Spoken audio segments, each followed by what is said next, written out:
HAUSANETTV ku danna subscribe sannan ku danna ƙararrawar sanarwa domin sanar da ku da zarar mun ɗora sabon shiri. Mun gode.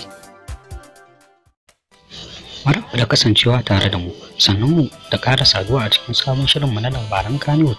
To, wannan satin da yi muna ɗauke da wani labari ne. Wani labarin mu ne yau da ya wuce kan wannan mawaƙin ba, wato Hamisu wanda ya yi waƙar jaruma. To, wannan yari dai biyo bayan nasarorin da yake ta samu. An samu cewa da shi ne ya kasance gwarzon shekara a wannan shekara ta 2020. An samu dai ɗan gidan jarida mai taken Pulse NG sun ɗora cewar wannan mawaƙi ya kasance mawaƙi ne da ya girgiza gaba ɗaya ilahiyar Afirka ta yamma, wanda ko 'yan kudu ba su performing ɗin da ya ba a wannan shekara. Saboda haka inda aka ɗaukake shi kuma sannan aka karrama shi da cewar ana tunanin yankin arewa zai zo ya shafe gaba ɗaya ilahirin yankin kudu a masana'antar waka.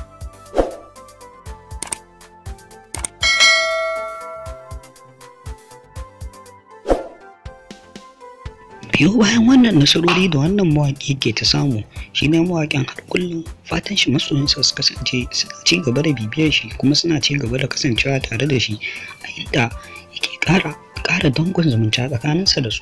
Dama kwanakin baya ya ɗora cewar kamfanin YouTube da ke ƙasar waje sun ba shi kyautar karramawa ta silba wacce aka ba shi akan subscriber 100,000 da ya kai.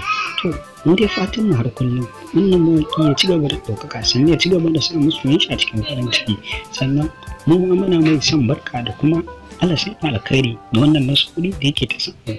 Sannan ina roƙonka da idan wannan ne karanka na farko a wannan tasha, da ka danna mana subscribe, ka danna mana ƙararrawar sanarwa don ci gaba da kasancewa tare da mu a cikin shirye-shiryenmu na Kannywood. Mun gode da kasance tare da mu. HAUSANETTV, mun gode. HAUSANETTV ku danna subscribe sannan ku danna ƙararrawar sanarwa domin sanar da ku da zarar mun ɗora sabon shiri. Mun gode.